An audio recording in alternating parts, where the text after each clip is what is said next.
আমার ভাইয়ানেরা, জওয়ানেরা, যুবকেরা, পরের দিন সকাল হয়ে গেল। আল্লাহর নবী দিন দুনিয়ার বাদশাকে খুঁজে পাওয়া যায় না। আবু জাহেলের মাথাটা খারাপ হয়ে গেল।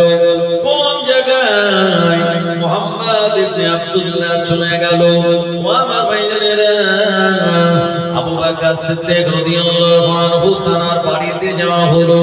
ওই জায়গায় যাওয়ার পর আর আবু জাহেল আবু বকর সিদ্দিককে খুঁজে পেলেন না। ও পাগলের মতো আর দৌড়ে দৌড়ে তারা গারে সুর নামক পাহাড়ের উপরে চলে গেল, যে জায়গাতে প্রিয় নবী এবং আবু বকর সিদ্দিক রাদিয়াল্লাহু আনহু ওই জায়গাতে তারা আত্মগোপন করেছিলেন। ও উম্মতেরা, আবু জাহেল নবীজিকে খুঁজতে খুঁজতে গারে সাওয়ার নামক এই পাহাড়ের উপরে যখন উঠে পড়েছে, আমার আল্লাহ পাক তার আগে ওই গুহার মুখে একটা স্পাইডারকে নির্দেশ দিয়েছিল, এ পাহাড়ি স্পাইডার, এই গুহার মুখ দিয়ে যেখান দিয়ে আল্লাহর নবী প্রবেশ করেছে ওই জায়গাতে একটা নেট বানিয়ে দে।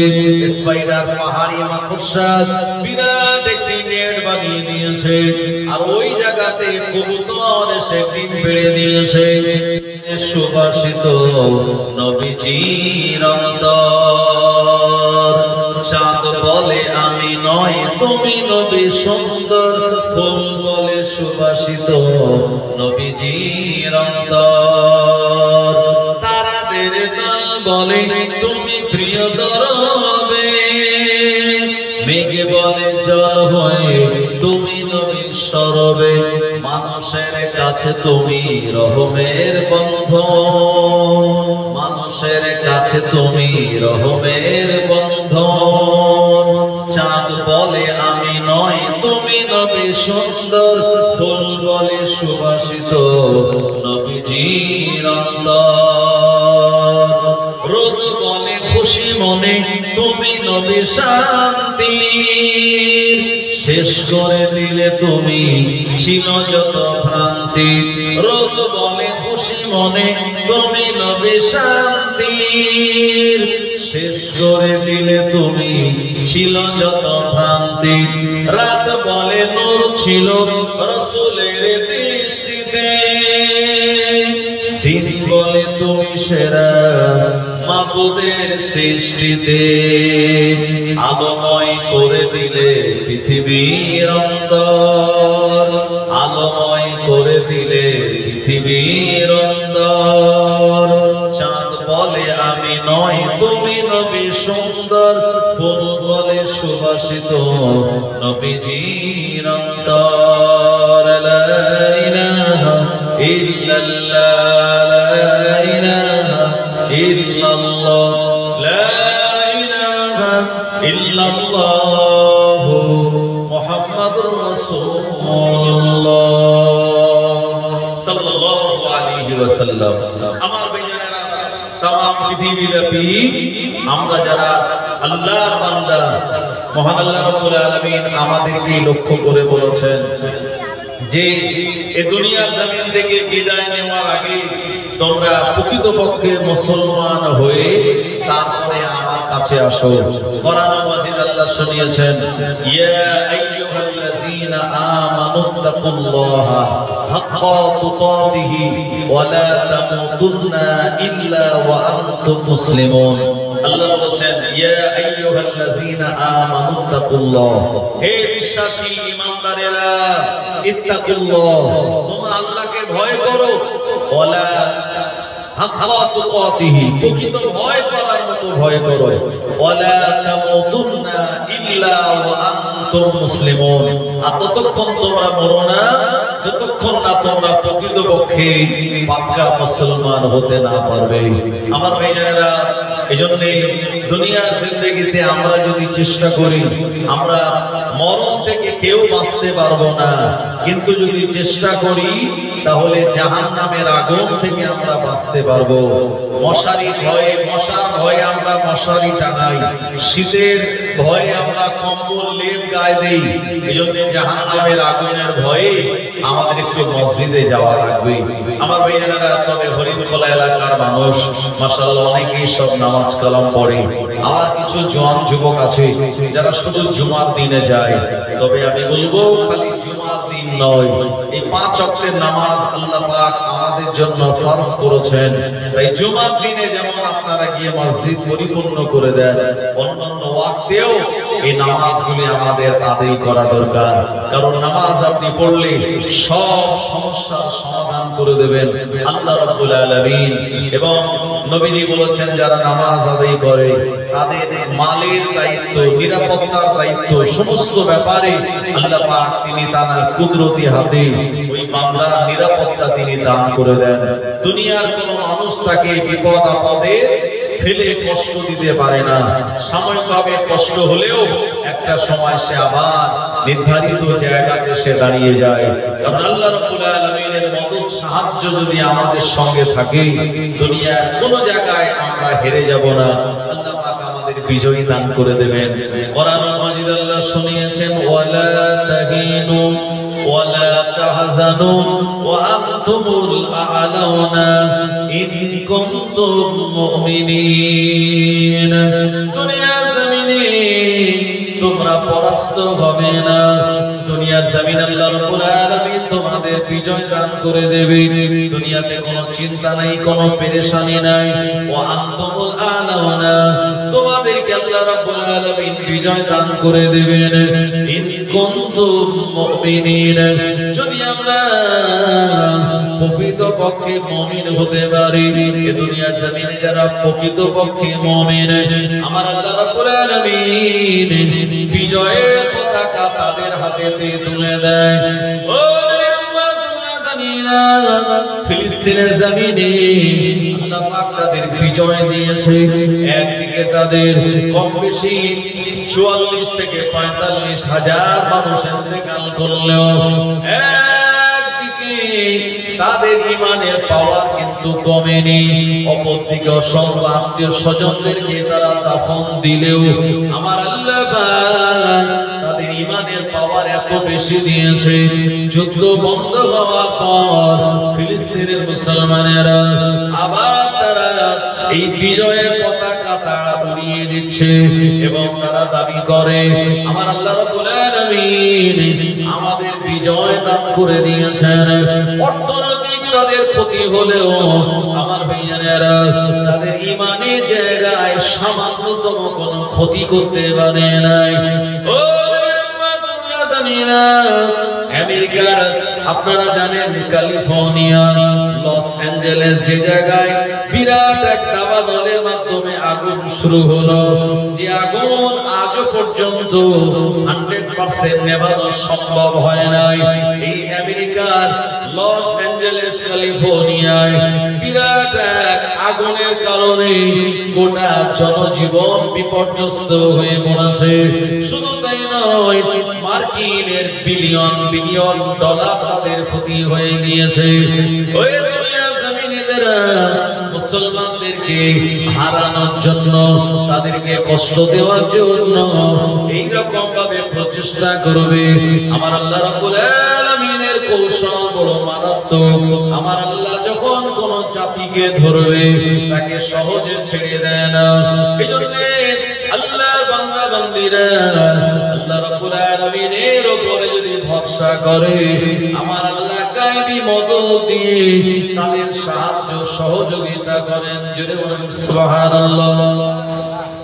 আমার ভাইয়েরা, আমেরিকা এত বড় একজন উন্নতশীল দেশ হওয়ার পরেও তারা এরোপ্লেন করে, হেলিকপ্টার করে তারা আগুন নেভানোর জন্য অগ্নি নিরোধক যত পদার্থ, মেডিসিন এগুলি তারা ইউজ করেছে আকাশপথে। আমার ভাইজানেরা, কিন্তু তারপরেও আগুনকে তারা কন্ট্রোলে আনতে পারেনি। যতদিন আল্লাহর ইচ্ছা এই আগুন ততদিন চলবে। সুতরাং এ দুনিয়ার জমিন বানিয়েছেন আমার আল্লাহ। কোরআন মাজিদ আল্লাহ শুনিয়েছেন, ইন্না রাব্বাকুমুল্লাহুল্লাযী খালাকাস সামাওয়াতি ওয়াল আরদা ফি সিত্তাতি আইয়াম, নিশ্চয়ই আমি আল্লাহ আসমান ও জমিনকে টোটাল 6 দিনে বানিয়েছি।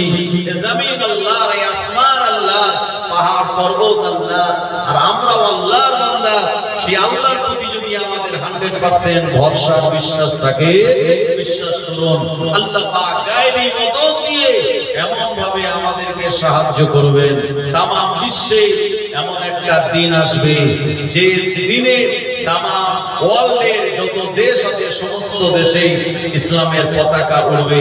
আমার ভাইজানেরা, আপনি গোটা ওয়ার্ল্ডে এমন কোন দেশ দেখাতে পারবেন না যে দেশে মুসলমান নাই। সব দেশে এই ঈমানের কালমা পড়া মুসলমানেরা আছে। তাই ভরসা রাখতে হবে আল্লাহ রাব্বুল আলামিনের উপরে।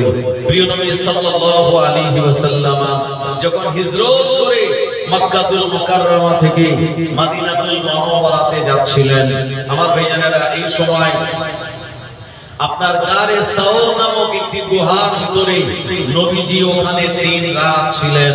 কারণ দিনের বেলা রাস্তা চলা যাবে না, রাত যখন গভীর হবে, মক্কার যারা বেঈমান বেদিন, নবীজি যারা দুশমন, রাতের বেলা তারা যখন ঘুমিয়ে যাবে, নবীজি এই সময় মক্কা থেকে মদিনাতে রওনা দেবেন। এই টার্গেট করে নবীজি তার বিশ্বস্ত সঙ্গী সিদ্দিক আকবর হযরত আবু বকর সিদ্দিক রাদিয়াল্লাহু আনহু তাকে নিয়ে গারে সুরেতে অবস্থান করছিলেন। আমার ভাইয়ানেরা, জওয়ানেরা, যুবকেরা, পরের দিন সকাল হয়ে গেল। আল্লাহর নবী দিন দুনিয়ার বাদশাকে খুঁজে পাওয়া যায় না। আবু জাহেলের মাথাটা খারাপ হয়ে গেল। কোন জায়গায় মুহাম্মদ ইবনে আব্দুল্লাহ চলে গেল? ও আমার ভাইয়েরা, আবু বকর সিদ্দিক রাদিয়াল্লাহু আনহু তার বাড়িতে যাওয়া হলো। ওই জায়গায় যাওয়ার পর আর আবু জাহেল আবু বকর সিদ্দিককে খুঁজে পেলেন না। ও সময় তারা পাগলের মতো আর দৌড়ে দৌড়ে তারা গারে সুর নামক পাহাড়ের উপরে চলে গেল, যে জায়গাতে প্রিয় নবী এবং আবু বকর সিদ্দিক রাদিয়াল্লাহু আনহু ওই জায়গাতে তারা আত্মগোপন করেছিলেন। ও উম্মতেরা, আবু জাহেল নবীজিকে খুঁজতে খুঁজতে গারে সাওয়ার নামক এই পাহাড়ের উপরে যখন উঠে পড়েছে, আমার আল্লাহ পাক তার আগে ওই গুহার মুখে একটা স্পাইডারকে নির্দেশ দিয়েছিল, এ পাহাড়ি স্পাইডার, এই গুহার মুখ দিয়ে যেখান দিয়ে আল্লাহর নবী প্রবেশ করেছে ওই জায়গাতে একটা নেট বানিয়ে দে। স্পাইডার পাহাড়ি মাকড়সা বিরাট একটি নেট বানিয়ে দিয়েছে, আর ওই জায়গাতে কবুতর এসে ডিম পেড়ে দিয়েছে। ও নবীর উম্মতেরা, আবু জাহেল যখন নবীকে খোঁজার জন্য গাড়ি সাওয়ারের উপরে চলে গেল, আর আবু জাহেলের কথাগুলি আবু বকর সিদ্দিকের কানে পৌঁছে যাচ্ছিল।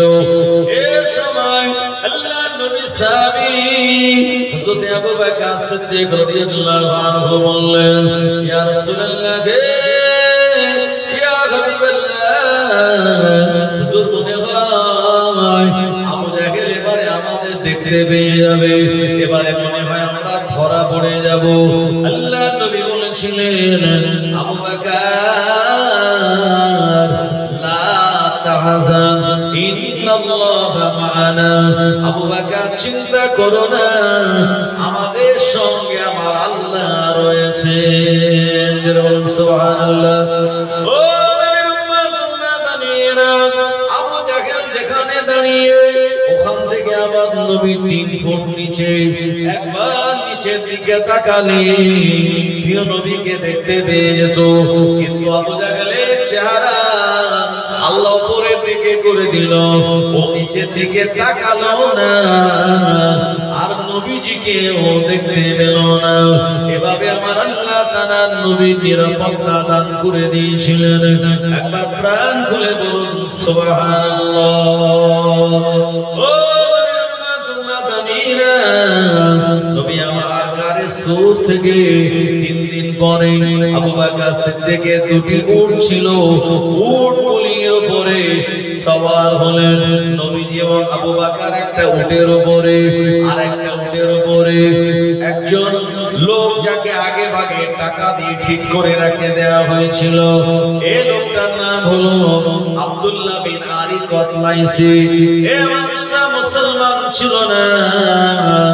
নবীজি তাকে বলে দিয়েছিল, তোমাকে কিছু টাকা দেওয়া হবে, এর বিনিময়ে তুমি মক্কা থেকে আমায় মদিনায় ঘুরপথে নিয়ে যাবে, যেন আবু জাহেলের দলের লোকেরা আমায় খুঁজে না পায়। ও আমার ভাইজানেরা, আর আবু বকর সিদ্দিকের একজন গোলাম, নাম হলো তার আমর বিন ফুহায়রা, ওই ঘোড়া ওই উটের উপরে সওয়ার হয়েছিলেন। একটা উটের উপরে আমর বিন ফুহায়রা, আব্দুল্লাহ বিন আরি কতলাইসি, আর একটা উটের উপরে প্রিয় নবীজি এবং নবীজির বিশ্বস্ত সঙ্গী হযরত আবু বকর সিদ্দিক রাদিয়াল্লাহু আনহু, চারজন মিলে হিজরত করার জন্য সফর মাসের 27 তারিখে বেরিয়ে পড়েছিলেন। আমার ভাইজানেরা, এদিকে সকাল হয়ে গেল।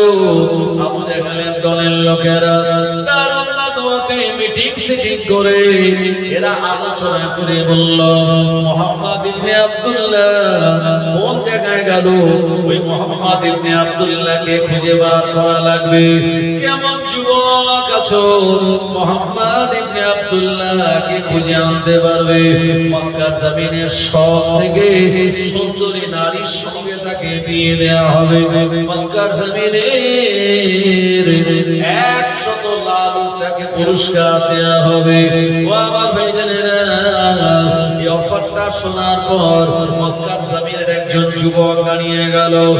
এই যুবকের নাম হলো সুরাকা বিন মালিক বিন মুদলিজি। সুরাকা বলেছিল, আবু জাহেল আমার দ্বারাই সম্ভব মুহাম্মদ ইবনে আব্দুল্লাহকে খুঁজে আনা। সুরাকার পিঠে বাড়ি মেরে থাপ্পড় দিয়ে আবু জাহেল বলল, শাবাশ, তুই তাড়াতাড়ি চলে যা, মুহাম্মদ ইবনে আব্দুল্লাহকে ধরে আনবি।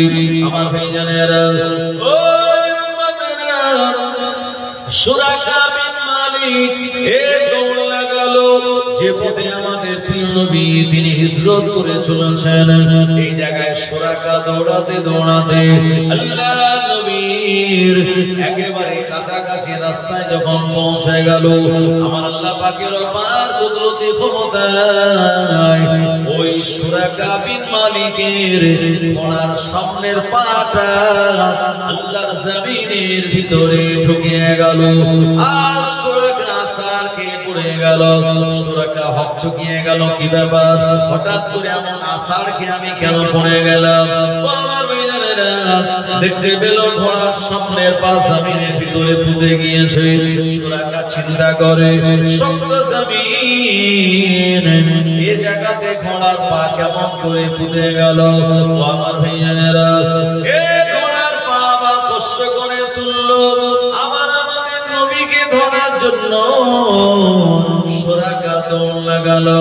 আমার ভাইজানেরা, আল্লাহর নবী দিন দুনিয়ার বাদশাহ কাছাকাছি চলে গেল। নবীজিকে দেখতে পেল, ওই যে মুহাম্মদ ইবনে আব্দুল্লাহ যায়। আল্লাহর নবীকে ধরার বিরাট আশা তার মনের ভিতরে, আর পুরস্কার নেওয়ার লোভ তার মনের ভিতরে। আল্লাহর নবীর কাছাকাছি যখনই গেল, দ্বিতীয়বার সুরাকা বিন মালিকের ওই ঘোড়ার সামনের পা দুটি আবার জমিনের ভিতরে পুঁতে গেল। কোন জোয়ান যুবক ডিসব্রেক মারলে যেমন রাস্তায় আসার খেয়ে পড়ে যায়, ওই রকম ভাবে সুরাকা আবার পড়ে গেল। সুরাকা মনে মনে চিন্তা করে, শক্ত জমিনের উপরে ঘোড়ার পা কেমন করে পুঁতে যায়। কিন্তু আশা তার ছাড়ল না। মনে মনে চিন্তা করলো, মুহাম্মদ ইবনে আব্দুল্লাহকে ধরে নিয়ে আবু জাহেলের কাছে নিয়ে গেলে মক্কার সব থেকে সুন্দরী নারীর সঙ্গে আমায় বিবাহ দেবে, 100 লাল ওট আমায় পুরস্কার দেবে। সুরাকা আবার ঘোড়ার পা দুটি জমিন থেকে তুলে নিয়ে নবীজির খুব কাছাকাছি পৌঁছে গেল। এ সময় আবু বকর সিদ্দিক বললেন, ইয়া রাসূলুল্লাহ, হাবিবাল্লাহ, শুরাকা চলে এসেছে, এবারে আমাদের ধরে ফেলবে। আল্লাহর নবী তখন আবু বকরকে সান্ত্বনা দিয়ে বলেছিলেন, আবু বকর শুনে রাখো, তুমি আর আমি এখানে আমরা দুজন নয়, দ্বিতীয় জন রয়েছেন আমাদের সঙ্গে আমার আল্লাহ। লা তাহজান ইন্নাল্লাহা মা'ানা। আবু বকর চিন্তা করো না, আমাদের সঙ্গে আমার আল্লাহ রাব্বুল আলামিন রয়েছেন। প্রিয় নবী বললেন, আবু বকর তুমি পিছনে তাকিও না। প্রিয় নবী আমার কোরআনুল মাজিদের সূরা ইয়াসিন তেলাওয়াত করা শুরু করলেন। কোরআনুল মাজিদের দিল বলা হয় সূরা ইয়াসিন কে। বিসমিল্লাহির রহমানির রহিম। ইয়াসিন ওয়াল কুরআনিল হাকীম ইন্নাকা লামিনাল মুরসালিন আলা সিরাতিল মুস্তাকিম। আবু জাহেলের কান পর্যন্ত না গেলেও শুরাকার কানে পৌঁছে গেল। ও আমার ভাইজানেরা, প্রিয় নবীর এই তেলাওয়াতের আওয়াজ শুরাকার কানে যখনই পৌঁছে গেল, আমার আল্লাহ ঈমানের নূর শুরাকার অন্তঃকরণে দান করলেন। শুরাকা বিন মালিক বলেছিল, ইয়া রাসূলুল্লাহ, হাবিবাল্লাহ, হুজুর আপনি যাবেন না, হুজুর আপনি একটু কানিয়ে দাঁড়ান। আল্লাহ নবী শুরাকার এমন নরম ডাক শুনে অবাক হয়ে গেল। আবু বকরকে বললেন, ও আবু বকর, শুরাকার আওয়াজ এত নরম হয়ে গেল। নবীজি আমার দাঁড়িয়ে গেলেন। শুরাকা প্রিয় নবীর খুব কাছাকাছি গিয়ে বললেন আদবের সঙ্গে, ইয়া রাসূলুল্লাহ, ইয়া হাবিবাল্লাহ, আমি আপনাকে ধরতে এসেছিলাম, ধরে আবু জাহেলের কাছে নিয়ে যেতে চেয়েছিলাম, কিন্তু না না না, আপনার জবানের তেলাওয়াত শুনে আমার অন্তঃকরণে প্রবেশ করেছে ঈমানের আলো। আমার মনে হয়েছে আপনি আখিরি জামানার নবী, আপনায় আর ধরবো না, বরঞ্চ আপনি আমায় ঈমানের কালেমা পড়িয়ে দিন। আল্লাহর নবী বললেন, মারহাবা মারহাবা। এ সময় শুরাকা হাত বাড়িয়ে দিল। নবীজি পড়িয়ে দিলেন, আশহাদু আল্লা ইলাহা ইল্লাল্লাহু ওয়া আশহাদু আন্না মুহাম্মাদান আবদুহু ওয়া রাসূলুহু। শুরাকা ঈমানের কালেমা পড়ে মুসলমান হয়ে গেল। নবীজিকে বলেন, হুজুর এতদিন আবু জাহেলের কথা শুনে আমি আপনার দুশমন হিসাবে ছিলাম, আজ থেকে হয়ে গেলাম আমি আপনার বডিগার্ড। আরো জোরে বলেন সুবহানাল্লাহ। ও নবীরা, এজন্য প্রিয় নবীর চেহারা মোবারককে আল্লাহ তো নূর করেছিলেন, এত জ্যোতির্ময় উজ্জ্বল করেছিলেন। ওই নবীজির নূরের চেহারা, তারা নূরের জবানে তেলাওয়াত শুনলে পরে বড় বড় বেঈমানেরা ঈমানের কালেমা পড়ে তারা মুসলমান হয়ে গিয়েছিল।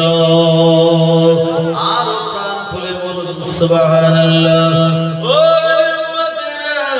জি, ওমরের নামে ও জামানায় মানুষেরা উমরকে নাম ধরতে ভয় পেত। উমরের এত খ্যাতি, এত যশ ছিল। আমার ভাইজানেরা, উমর ইবনে খাত্তাব, খাত্তাবের বেটা উমর, উমরের নামে গন্ধে কেউ কথা বলতো না। আমার ভাইজানেরা, ওই উমর প্রিয় নবীর গর্দান নেওয়ার জন্য রওনা হয়েছিল বাড়ি থেকে। এই ঘটনা আপনাদের জানা। আমি আপনাদের এতটুকু বলতে চাই, কোরআন মাজিদ কি আমার আল্লাহ এত নিয়ামতি কালাম করেছে। বড় বড় বেঈমানদের কানে যখন কোরআন মাজিদের তেলাওয়াত পড়েছে, ওই সময় তাদের অন্তঃকরণে আমার আল্লাহ ঈমানের নূরটা ঢেলে দিয়েছিলেন। ওমর ইবনে খাত্তাব, উমরের নামে আজ জুমা দিনে খুতবা হয়। আমার ভাইজানেরা, ওমর প্রিয় নবীর গর্দান কাটার জন্য ঘর থেকে বেরিয়ে পড়ল। আর নঈম বিন আব্দুল্লাহর সঙ্গে দেখা। ওমর, তুমি এত দ্রুত গতিতে কোন জায়গায় যাও? মুহাম্মদ ইবনে আব্দুল্লাহর গর্দান কাটার জন্য যায়।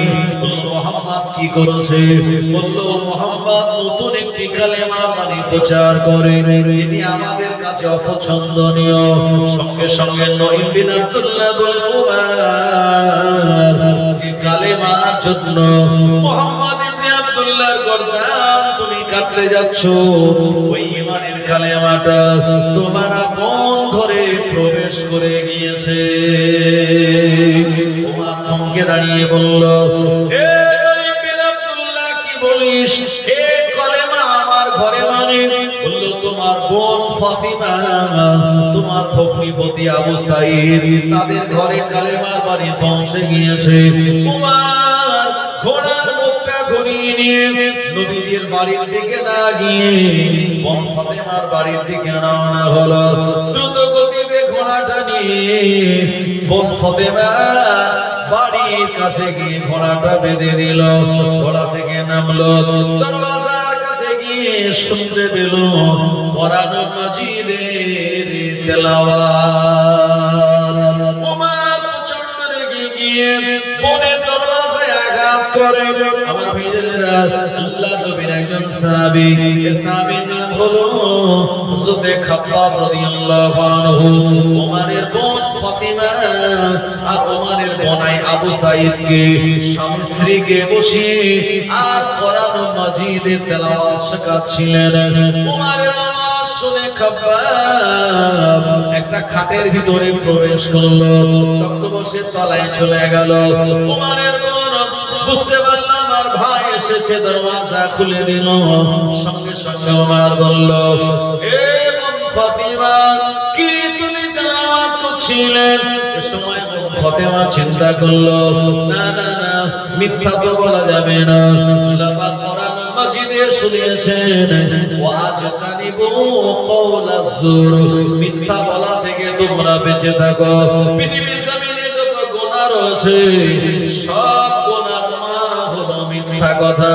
আমার আল্লাহ পাক কোরআন মাজিদে মিথ্যা বলা তো দূরের কথা, মিথ্যা থেকে আমাদের পিছে থাকার জন্য নির্দেশ দিয়েছেন। এই সময় ফাতিমা বলে দিল, আমার ভাই, আল্লাহ পাকের কোরআন মাজিদ আমি তেলাওয়াত করতেছিলাম। আমার ভাইয়েরা, ওমর প্রচন্ড রেগে গিয়ে বোনের উপরে আঘাত করা শুরু করে দিল। উল্টো রবারের উল্টো পেট দিয়ে এত আঘাত করলো, আর ওই বোনের শরীর দিয়ে ঝরঝর করে রক্ত বেরিয়ে যায়। ওমর এ সময় বোন ফাতিমাকে বলল, এ বোন ফাতিমা, না না না, এই রকম তেলাওয়াত তুমি করতে পারো না। একটা সময় বোন ফাতিমা বেহুশ হয়ে জমিনে পড়ে গেল, আর শরীর দিয়ে তরতর করে রক্ত বার হয়। ওমর হঠাৎ দেখতে পেল তার ভগ্নিপতি তার বোনাই ঠেকাতে আসলো, তাকেও আঘাত করলো। আবু সাঈদ রক্তাক্ত হয়ে গেল। আমার ভাইয়েরা, ওমরের বোন ফাতিমা তার শরীর দিয়ে যখন রক্ত বার হয়, ওমরের মনে মনে বলো, যে রক্ত আমার শরীরে, ওই রক্ত আমার বোনের শরীরে, আমি এমন আঘাত করলাম আমার বোনের শরীর দিয়ে রক্ত নির্গত হয়। আমার বোন তো কোনো অন্যায় করেনি, শুধুমাত্র মুহাম্মদ ইবনে আব্দুল্লাহর উপরে যে কোরআন মাজিদ এসেছে সেটা তেলাওয়াত করা শিখতেছিল। আমার ভাইজানেরা, সঙ্গে সঙ্গে ওমরের মনের ভিতরে একটা কেমন মনে হয়ে গেল, আর বলল, বোন ফাতিমা, আমি তোমায় আঘাত করে রক্তাক্ত করে দিয়েছি। বোন ফাতিমা, তুমি ওঠো। ওমরের জবানটা মিষ্টি হয়ে গেল। বোন ফাতিমা হুঁশ তার ফিরে আসলো। আল্লাহ তখন বলতে লাগলো, হে বোন ফাতিমা, এ কোরআন মাজিদ একবার আমার কাছে দাও, একটুখানি আমি তেলাওয়াত করে শোনাও, আমি দেখব কোরআন মাজিদটা আমার কাছে নিয়ে আসো। বোন ফাতিমা বলেছিল, না না না, আল্লাহ পাক কোরআন মাজিদে শুনিয়েছেন, ইন্নামাল মুশরিকুনা নাজাসুন, যারা মুশরিক তারা অপবিত্র, তারা কোরআন মাজিদ স্পর্শ করতে পারে না। আল্লাহ পাক কোরআন মাজিদে আরো শুনিয়েছেন, লা ইয়ামাসসুহু ইল্লাল তানজিলুম মির রাব্বিল আলামিন। পবিত্রতা ছাড়া আমার কোরআনুল মাজিদ তোমরা স্পর্শ করো না। তানজিলুম মির রাব্বিল আলামিন, আল্লাহ রাব্বুল আলামিনের পক্ষ থেকে নাযিল। এ ভগবান, এ কোরআনুল মাজিদ তোমার কাছে দেওয়া যাবে না। তুমি এখনো পবিত্র, চলো আগে গোসল করবে, ওযু বানাবে, তারপরে কোরআনুল মাজিদ দেওয়া হবে। বল ফাতেমা ওমরকে গোসল করানোর জন্য নির্দেশ দিলেন। আমার ভাইয়েরা, ওমর ইবনে খাত্তাব গোসল করলো, ওযু বানানোর পরে ঘরে আসলো। এরপরে ওমর বলল, বল ফাতেমা একবার তুমি তেলাওয়াত করে শোনাও। এই সময় বল ফাতেমা তেলাওয়াত করে শোনাতে লাগলো। বিসমিল্লাহির রহমানির রহিম। মা আনজালনা আলাইকাল কুরআনা লিতাশকা ইল্লা তাযকিরাতাল লিমান ইয়াখশা তানজিলাম মিম্মান খালাকাল আরদা ওয়াস সামাওয়াতিল উলা আর রহমানু আলাল আরশি ইস্তাওয়া। এখান থেকে শুরু করে তেলাওয়াত করলো, ইন্নানি আনাল্লাহ লা ইলাহা ইল্লা আনা ফাবুদুনি আকিমি ওয়া আকিমিস সালাতা লিযিকরি। এ পর্যন্ত যখন তেলাওয়াত করলো, ওমর তেলাওয়াত শুনে তার চোখ দিয়ে চকচক করে পানি গড়িয়ে গেল। ওমর নিজেও জানে না তার চোখ দিয়ে কখন পানি গুলি গড়িয়ে গিয়েছে। ওমর তেলাওয়াত শোনার পরে চকচক করে কেঁদে কেঁদে বলেছিল, হে ফাতেমা, না না না, এটা দুনিয়ার কোনো কালাম হতে পারে না, এটা দুনিয়ার কোনো মানুষের বাণী নয়, এটা দুনিয়ার কোনো মানুষের তৈরি করা নয়। মহান আল্লাহ রাব্বুল আলামিনের কোরআনুল মাজিদ, যে কোরআনুল মাজিদ সম্পর্কে আল্লাহ শুনিয়েছেন, বাল হুয়া কুরআনুম মাজিদুন ফি লাওহিন মাহফুজ। মহান আল্লাহ বললেন, বাল হুয়া কুরআনুম মাজিদ, বরং এমন কোরআনুল মাজিদ ফি লাওহিন মাহফুজ, যেটি আল্লাহ রাব্বুল আলামিনের লাওহে মাহফুজে সংরক্ষিত। আল্লাহ পাকের আসমানের ফেরেশতাগণেরা এই কোরআনুল মাজিদের সদা সর্বদা তেলাওয়াত করে এবং আল্লাহর জিকির আজকারগুলি আল্লাহর ফেরেশতাগণেরা তেলাওয়াত করে সদা সর্বদা। এজন্য আপনারা দেখেছেন কয়েকদিন আগে নেটে ভাইরাল হয়েছে একটা ভিডিও, যে জায়গায় নাসার মহাকাশ বিজ্ঞানীরা, নাসায় যারা মহাকাশ নিয়ে গবেষণা করে, এরা শব্দ মহাকাশ হলো এমন একটি জায়গা, মহাকাশের মনে হয় কোনো শব্দ নাই। নাসার বিজ্ঞানীরা এটাই জানতো এতদিন, কিন্তু নাসার বৈজ্ঞানিকরা মহাকাশের শব্দ ধারণ করার জন্য এরা এই জায়গাতে মেশিন পাঠিয়ে দিল। এই রেকর্ডিং মেশিনে ধরা পড়লো অসংখ্য মানুষের যেন গঞ্জনের আওয়াজ। আমার ভাইজানেরা, নাসার বৈজ্ঞানিকেরা বলল এই আওয়াজ মহাকাশ থেকে আমরা ক্যাচ করেছি। আর আমাদের প্রিয় নবী বলেছেন, আমার আল্লাহ অসংখ্য ফেরেশতা মণ্ডলী বানিয়েছে। ফেরেশতাদের কাবা হলো বাইতুল মামুর। এই বাইতুল মামুরে প্রতিদিন ৭০,০০০ ফেরেশতা প্রবেশ করে। আমার ভাইজানেরা, আর এই জায়গায় আল্লাহ তাআলার ইবাদত বন্দেগী তারা করে। একবার যে ফেরেশতা প্রবেশ করে, দ্বিতীয়বার আর প্রবেশের সুযোগ সে পায় না। আমার আল্লাহ এত মিলিয়ন বিলিয়ন ফেরেশতা বানিয়েছেন তার নূর দ্বারা। ও মুসলমানেরা, আমার জনেরা, যুবকেরা, এমন করে নাসার বৈজ্ঞানিকরা বলল এই আওয়াজ আমরা ধারণ করেছি। আর ইমানদার আলেমেরা বলল নাসার ধারণ করা আওয়াজটা অন্য কোন শব্দ নয়, এটা হলো ফেরেশতাদের জিকিরের আওয়াজ। আরো জোরে বলেন সুবহানাল্লাহ। আমেরিকার প্রেসিডেন্ট ডোনাল্ড ট্রাম্প এবার সে নির্বাচনে জয়ী হয়েছে, আপনারা জানেন। একটা ভিডিও আমি দেখছিলাম যে ডোনাল্ড ট্রাম্পের আপনার শপথ গ্রহণ অনুষ্ঠানে এবং বিভিন্ন ধর্মের মানুষেরা সেখানে ছিল, সেই জায়গায় আপনার ট্রাম্প এবং তার বিবি বসে আছে, আর সেই জায়গায় আল্লাহ পাকের আযানের আওয়াজ তাকে শোনানো হচ্ছে।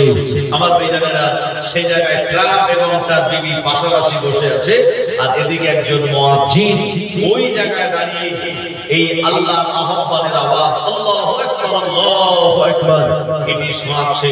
এই জন্য আল্লাহ মহান, এই আওয়াজ এটি আল্লাহ তাআলা এমন একটি নিয়ামতপূর্ণ বাক্য আওয়াজ যেটি সমস্ত জায়গাতে সদা সর্বদা ধ্বনিত হয়। পৃথিবীতে এমন একটা মুহূর্ত নেই যে জায়গায় আযানের আওয়াজ হয় না। একদিকে রাত তো আরেকদিকে দিন, একদিকে দিন তো আরেকদিকে রাত, সদা সর্বদা নামাজের ওয়াক্ত এটা পরিবর্তন হচ্ছে। আমার ভাইয়েরা, আমাদের এখান থেকে আরবের আপনার সময় আপনার তফাৎ হচ্ছে প্রায় 2.5 ঘন্টার মতো। আমাদের এখানে যখন আপনার সকাল 7টা বাজে, ওখানে তখন ফজরের আযান হচ্ছে। আমাদের এখানে যখন জোহরের আযান, অন্য জায়গাতে তখন আসরের আযান হচ্ছে। এইভাবে করে গোটা পৃথিবীতে আযানের এই ধ্বনি, আওয়াজ সদা সর্বদা আল্লাহ রাব্বুল আলামিন তিনি প্রতিধ্বনিত করে রেখেছেন।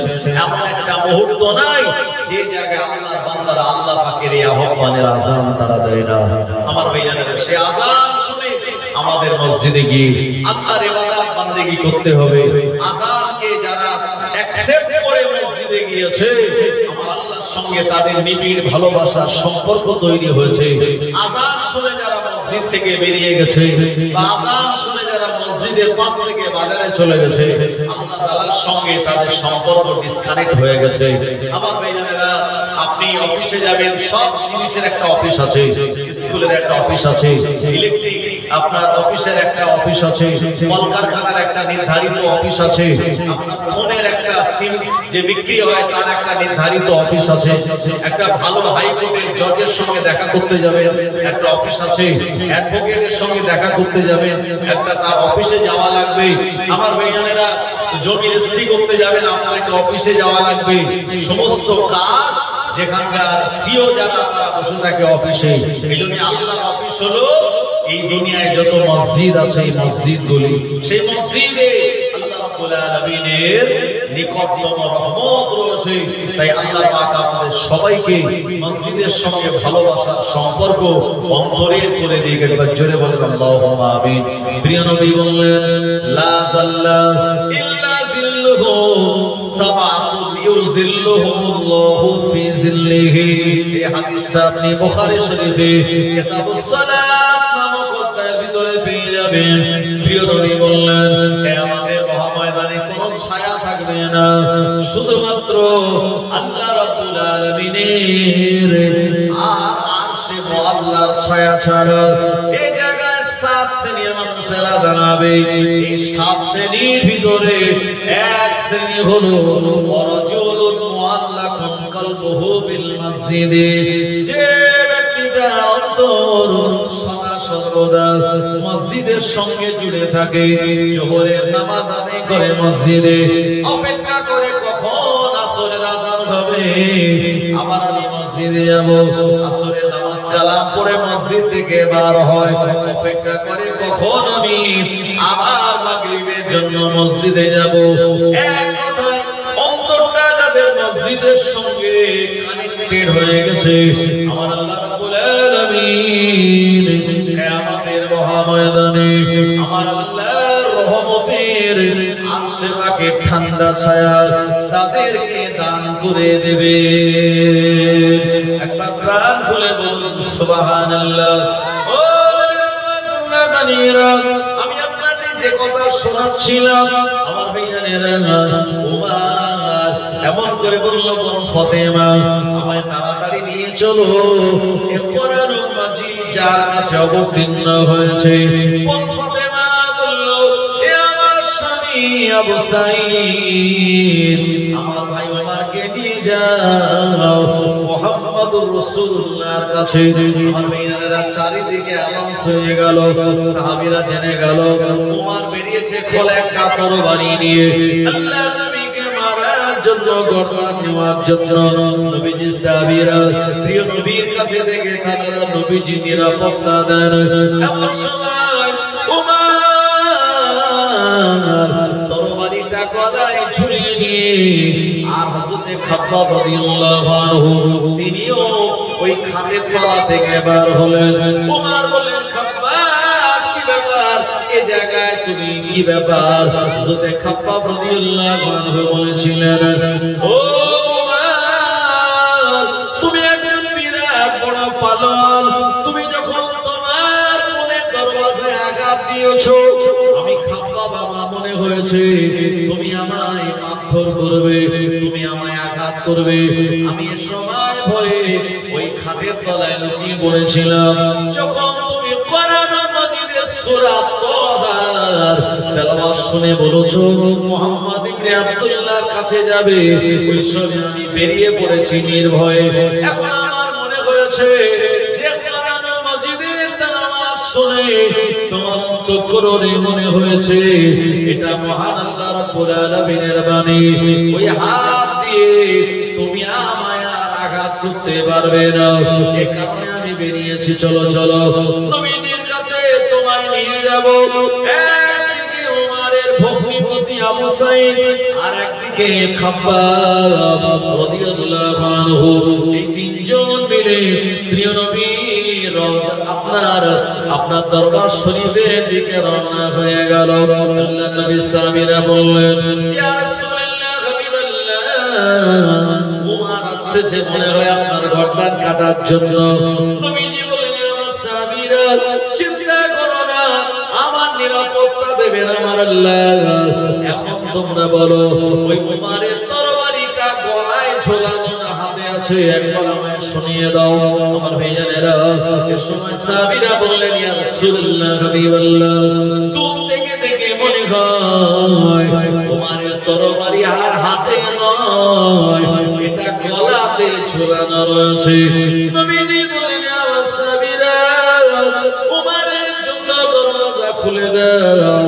উমর আমার গর্দান কাটার জন্য আসে না, উমর আসছে তার গর্দানটা ইসলামের কাছে বিক্রি করে দেওয়ার জন্য। আরো জোরে বলেন সুবহানাল্লাহ। ও উমর ইবনে খাত্তাব প্রিয় নবীর দরবার শরীফে প্রবেশ করলো। মাথাটা আর অবনত মস্তকে প্রিয় নবী সাল্লাল্লাহু আলাইহি ওয়াসাল্লামের কাছে চলে গেল। নূর নবীর সামনে নত যেন হয়ে বসে পড়লো বিরাট বড় একজন পালোয়ান উমর ইবনে খাত্তাব। সাহাবীরা দেখে অবাক। নবীজির কাছে উমর ইবনে খাত্তাব বললেন, ইয়া রাসূলুল্লাহ, হাবিবাল্লাহ, এতদিন আমি আবু জাহেল, আবু লাহাব, শায়বা ইবনে রাবিয়া, উতবা ইবনে রাবিয়া, ওয়ালিদ ইবনে মুগীরা, উমাইয়া ইবনে খালদ, উকবা বিন আবি মুবাইয়ের কথা শুনে আপনার আমি শত্রু ছিলাম। আল্লাহ পাক আপনার কাছে কোরআন মাজিদ নাযিল করে দিয়েছে। এই কোরআন মাজিদের তেলাওয়াত শুনে আমার মনে হয়েছে এটা দুনিয়ার কোন মানুষের বাণী হতে পারে না, এটি আল্লাহ পাকের কালাম। এই কালাম এত সুন্দর, এত মধুর, এত তেলাওয়াতে মাধুর্য। আমি ওই কালামের যিনি মালিক, ওই আল্লাহকে এক বলে মানতে চাই, আপনাকে নবী বলে আমি মেনে নিতে চাই। আল্লাহর হাবিব বললেন, ওমর তোমার হাত বাড়িয়ে দাও। নবীজির দরবারে ওমর তার হাত বাড়িয়ে দিল। নবীজি পড়িয়ে দিলেন, আশহাদু আল্লা ইলাহা ইল্লাল্লাহু ওয়া আশহাদু আন্না মুহাম্মাদান আবদুহু ওয়া রাসূলুহু। ও উম্মতেরা, উমর যখন কালেমা পড়ে নিয়েছে, আল্লাহ নবী সাহাবীরা খুশি হয়ে এত বিরাট জোরে তাকবীরের আওয়াজ দিয়েছিলেন। এই তাকবীরের আওয়াজ আবু জাহেলের কান পর্যন্ত পৌঁছে গেল। এ সময় আমার ভাইজানেরা, ওমর বললেন, ইয়া রাসূলুল্লাহ, হাবিবাল্লাহ, এতদিন আপনি নামাজ পড়েছেন গোপনে গোপনে, লুকিয়ে লুকিয়ে বেঈমানদের ভয়। আমি ওমর বলি, আজ আমি ইসলাম গ্রহণ করার জন্য মুসলমানদের সংখ্যা 40-এ পৌঁছে গেল। হুজুর আপনি চলুন আমার সঙ্গে আল্লাহ পাকের কাবা বাইতুল্লাহ গিয়ে আপনি প্রকাশ্যে নামাজ আদায় করবেন, আর আমি ওমর আপনার নিরাপত্তা দেওয়ার জন্য তরবারি নিয়ে দাঁড়িয়ে থাকবো। আর জোরে বলেন সুবহানাল্লাহ। আল্লাহ নবী সাহাবায়ে কেরামদেরকে বললেন, ও আমার সাহাবীরা, ওমর হলো শুধু ওমর নয়, ওমরকে আল্লাহ নবী লাকাব দিলেন ফারুক। ফারুক মানে সত্য আর মিথ্যার পার্থক্যকারী। এত বিরাট বড় পাওয়ারফুল কথা ইতিপূর্বে কেউ বলতে পারে না। এটা ওমরে ফারুক রাদিয়াল্লাহু আনহু তিনি বলেছেন। প্রিয় নবী ওমরকে নিয়ে সাহাবায়ে কেরামদের নিয়ে আল্লাহ পাকের কাবা বাইতুল্লাহর কাছে যখন যান, আমার ভাইজানেরা, এই সময় আবু জাহেল কাবা বাইতুল্লাহর কাছে দাঁড়িয়ে রয়েছে। আর আবু জাহেল মনে মনে করে, ওমর মনে হয় এই না বুঝি মুহাম্মাদের গর্দান কেটে আমার কাছে আসে, এই বুঝি মনে হয় মুহাম্মাদকে ধরে আমার কাছে নিয়ে আসে। ওমর ইবনে খাত্তাব প্রিয় নবীর সঙ্গে যখন একসঙ্গে কাবা বাইতুল্লাহতে যায়, এই সময় আবু জাহেল মনে মনে চিন্তা করলো, মনে হয় ওমর মুহাম্মদ ইবনে আব্দুল্লাহকে গ্রেফতার করে আমার কাছে নিয়ে আসে। আবু জাহেলের ভুল তখনই ভাঙলো, আবু জাহেলের ভুল ভেঙে গেল। ওমর কাবা বাইতুল্লাহর কাছে গিয়ে আবু জাহেলকে দেখার পরে বলে দিল, আশহাদু আল্লা ইলাহা ইল্লাল্লাহু ওয়া আশহাদু আন্না মুহাম্মাদান আবদুহু ওয়া রাসূলুহু। আবু জাহেল বলল, ওমর একই সংবাদ, সর্বনাশ, তুমি তো মুহাম্মাদের গর্দান কাটার জন্য গিয়েছিলে, এখন তুমি তার উপরে কেন কালেমা পড়ে দিলে? এখন আমরা সবাই মিলে তোমায় শাস্তি দেব। আর আবু জাহেল তরবারি নিয়ে ওমরের কাছাকাছি যখন আসে, এই সময় এত জোরে ওমর আল্লাহর নাম নিল, সাহাবীরা আল্লাহর নামে আল্লাহু আকবার ধ্বনি দিল। আবু জাহেলের অন্তঃকরণ কেঁপে গেল। ওমর বলল, আবু জাহেল সাবধান, তুমি যদি পালোয়ান হও, আমি ওমরও কম পালোয়ান নই, আমি কিন্তু তোমার এগেইনস্টে লড়াইয়ে নেমে যাব।